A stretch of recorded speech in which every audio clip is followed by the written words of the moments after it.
The air in Minneapolis would have been thick with a cautious optimism on Friday night. The Minnesota Timberwolves, teetering on the precipice of guaranteeing a coveted top 6 seed in the Western Conference playoffs, managed to secure a decisive 117-91 victory over the Brooklyn Nets. This win was crucial, a necessary step towards avoiding the precarious play-in tournament and solidifying their position amongst the Western Conference elite. However, the celebratory mood was swiftly tempered, overshadowed by a familiar narrative that has intermittently punctuated their otherwise promising season: the fiery passion and occasional indiscipline of their ascendant star, Anthony Edwards. The news that Edwards had been slapped with his league-high 18th technical foul of the season, triggered by an argument with official Ray Acosta in the second quarter, sent a ripple of concern through the Timberwolves organization and their fan base. This transgression automatically incurs a 1-game suspension, sidelining their leading scorer and primary offensive engine for Sunday's crucial regular season finale against the Utah Jazz. This isn't Edwards' first brush with suspension due to technical fouls. He previously sat out a game against the very same Jazz in February after accumulating his 16th technical. Now, history repeats itself at the most inopportune moment, casting a shadow of uncertainty over their playoff seeding aspirations. This incident transcends a mere disciplinary action against a single player. It delves into the complex interplay of talent, temperament, team dynamics, and the high stakes of professional basketball. Analyzing this situation requires a multifaceted approach, examining the immediate consequences for the Timberwolves' upcoming game, the underlying reasons for Edwards' repeated infractions, the broader implications for his development as a leader, and the delicate balance between passion and composure in the pursuit of championship contention.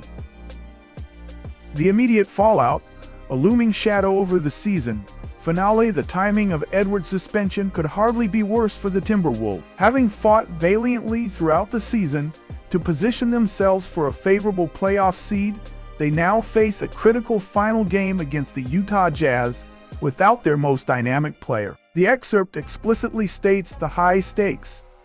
Securing a top 6 finish guarantees a direct playoff berth, avoiding the unpredictable nature of the play-in tournament. A victory on Sunday could even propel them as high as the 4th seed, offering a potentially more advantageous first-round matchup. The absence of Anthony Edwards leaves a gaping void in the Timberwolves' offensive firepower and overall team dynamism. His electrifying athleticism, scoring prowess, and ability to create opportunities for his teammates are integral to their success. In the game against the Nets, even with the looming threat of suspension, Edwards still commanded attention and drew defensive pressure, albeit his own scoring output was limited to 9 points. Without his presence, the offensive burden will fall even more heavily on the shoulders of Rudy Gobert and Julius Randle, who both delivered stellar performances against Brooklyn. While Gobert's dominant interior presence, matching his career high with 35 points and 11 rebounds, and Randle's consistent scoring, 21 points, proved sufficient against the struggling Nets, the Jazz present a different challenge. Even without the suspended Edwards in their previous encounter on February 28th, the Timberwolves narrowly lost 117-116 in Salt Lake City. The excerpt notes that both Gobert and Randle were also absent in that game, highlighting the potential impact of Edwards' absence this time around. The psychological impact of Edwards' suspension cannot be understated. Knowing that their star player is sidelined due to a preventable disciplinary issue could potentially deflate the team's morale, especially in such a high-pressure situation. The responsibility to step up and fill the void will fall on the remaining players, requiring a collective effort and heightened focus. Mike Conley's steadying presence and ability to control the tempo will be crucial, as will the contributions of other key players like Jaden McDaniels and Naz Reid. The Timberwolves coaching staff will face a significant tactical challenge in devising a game plan without Edwards. They will need to explore alternative offensive strategies, potentially relying more heavily on ball movement, three-point shooting, and exploiting mismatches. Defensively, they will need to compensate for Edwards' on-ball pressure and ability to disrupt opposing offenses.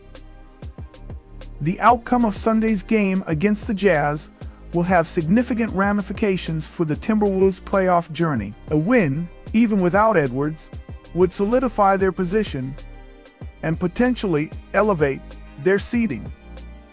A loss, however, could force them into the play-in tournament, a high-stakes environment where a single misstep can derail their entire season. The pressure on the remaining players to perform at their absolute best will be immense, amplified by the knowledge that their star teammates' indiscipline contributed to this precarious situation. The anatomy of a technical foul.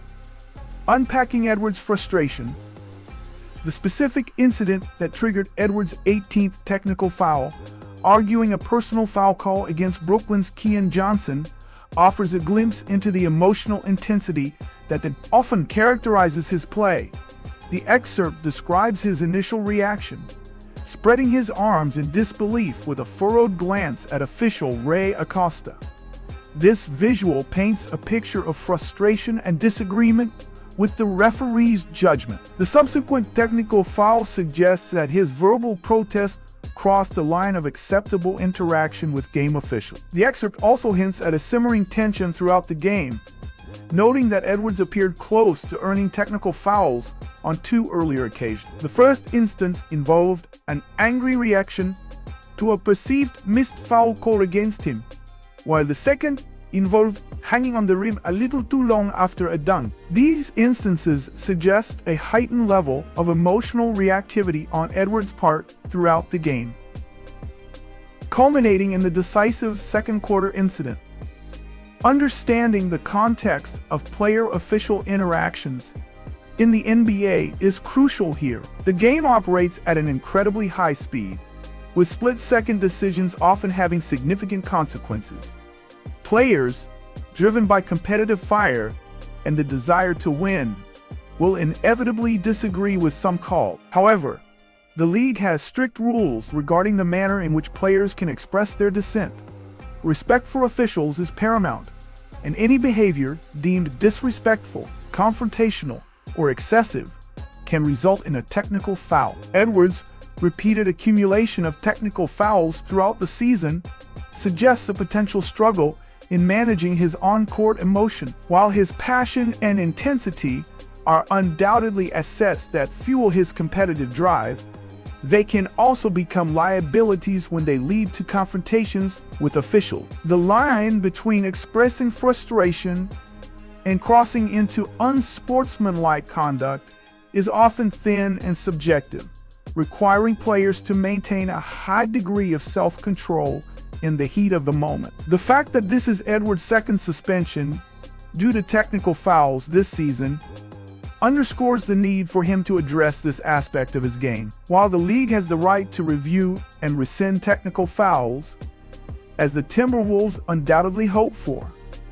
relying on such interventions is not a sustainable strategy. Edwards' long-term success and his ability to lead the Timberwolves to championship contention will depend in part on his ability to channel his passion constructively and maintain composure in challenging situations. Beyond the whistle, broader implications for Edwards and the Timberwolves. Anthony Edwards is undeniably the cornerstone of the Minnesota Timberwolves franchise. His exceptional talent, burgeoning leadership, and captivating playing style have ignited the team's resurgence and captured the imagination of fans. However, his repeated technical fouls and resulting suspensions raise questions about his maturity and the potential impact on his and the team's long-term aspiration. For Edwards himself, the accumulation of technical fouls can have several negative consequences. Firstly, the financial penalties associated with these Hi, xin chào tất cả mọi người. Chào mừng mọi người đã trở lại với kênh của mình. Hôm nay mình xin giới thiệu mọi người một sản phẩm được làm từ kẽm nhung, và ở trên tay mình đây là một bông hoa hướng dương. Mình đã tạo lên từ những chiếc kẽm nhung, và bây giờ mọi người cùng với mình bắt đầu thực hiện nhé. Và đây nguyên liệu mình chuẩn bị gồm có là các phần kẽm nhung, và ngoài ra mọi người sẽ chuẩn bị thêm cho mình một số dụng cụ như kéo và keo nến. Và bây giờ mọi người cùng với mình bắt đầu thực hiện nhé. Và đầu tiên mình sẽ tạo trước một phần nhị của bông hoa hướng dương, và cách mình sẽ tạo như sau. Ở đây mình sẽ sử dụng phấn kẽm màu lâu để tạo. Và mọi người sẽ lấy cho mình phần kẽm màu lâu là tạo như sau.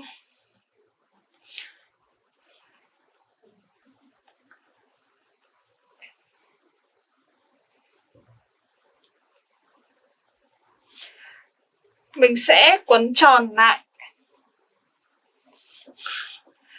Và mình sẽ thao tác bằng cách gập phần đầu này xuống. Và mọi người sẽ quấn tròn lại cho mình.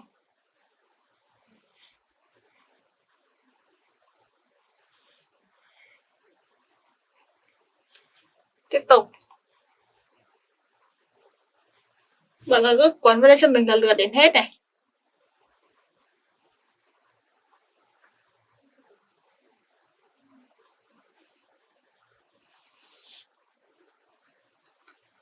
Tiếp tục mình sẽ quặn tròn lại theo hình xoắn ốc.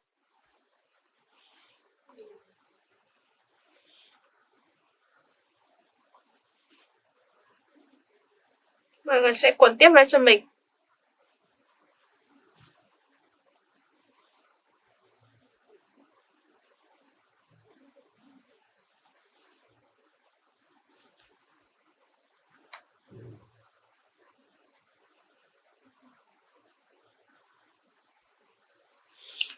Tiếp tục mình sẽ lấy thêm một phần kẽm màu lâu.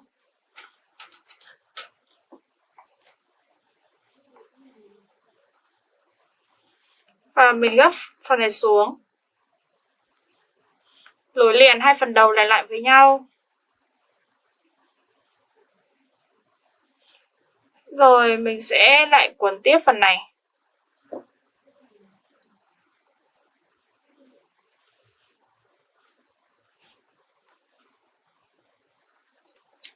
Tiếp tục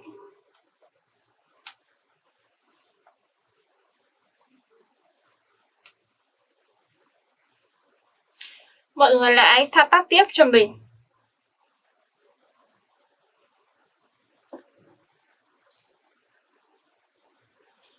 Mình sẽ quấn tiếp cho đến hết phần kẽm này.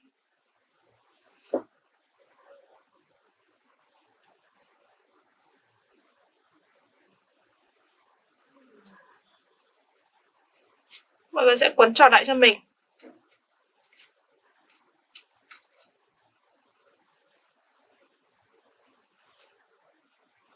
Tiếp tục tại điểm này cũng tương tự như vậy.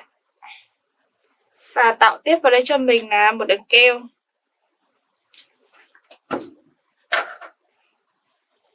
Và mình sẽ giữ cố định tại đây.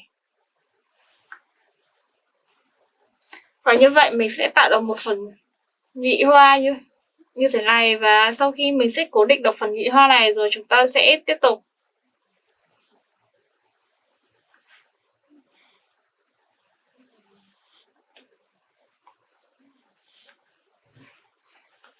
Và mình sẽ được một phần như vậy.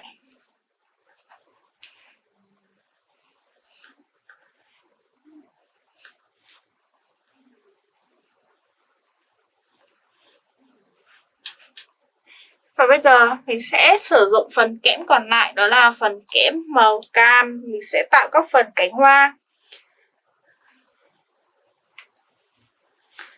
Và bây giờ mình sẽ thực hiện tiếp vào đây.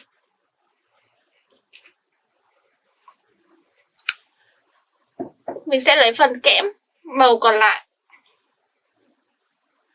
Mọi người sẽ gấp xuống đây cho mình.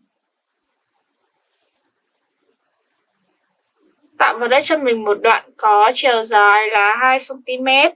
Rồi mọi người lại gấp phần này lên. Rồi lại gấp xuống đây cho mình. Tiếp tục đưa phần này lên và gấp xuống dưới. Tiếp tục để gấp tại điểm này lên và gấp phần này xuống cho mình này. Mọi người cứ thao tác cho mình như vậy lần lượt đến hết.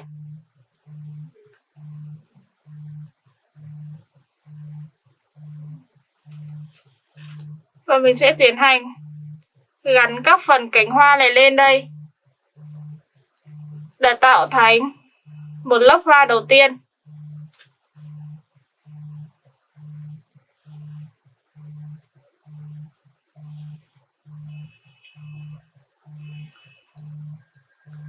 Rồi mình sẽ cầm và uốn vào đây tạo cho mình một lớp cánh hoa đầu tiên này.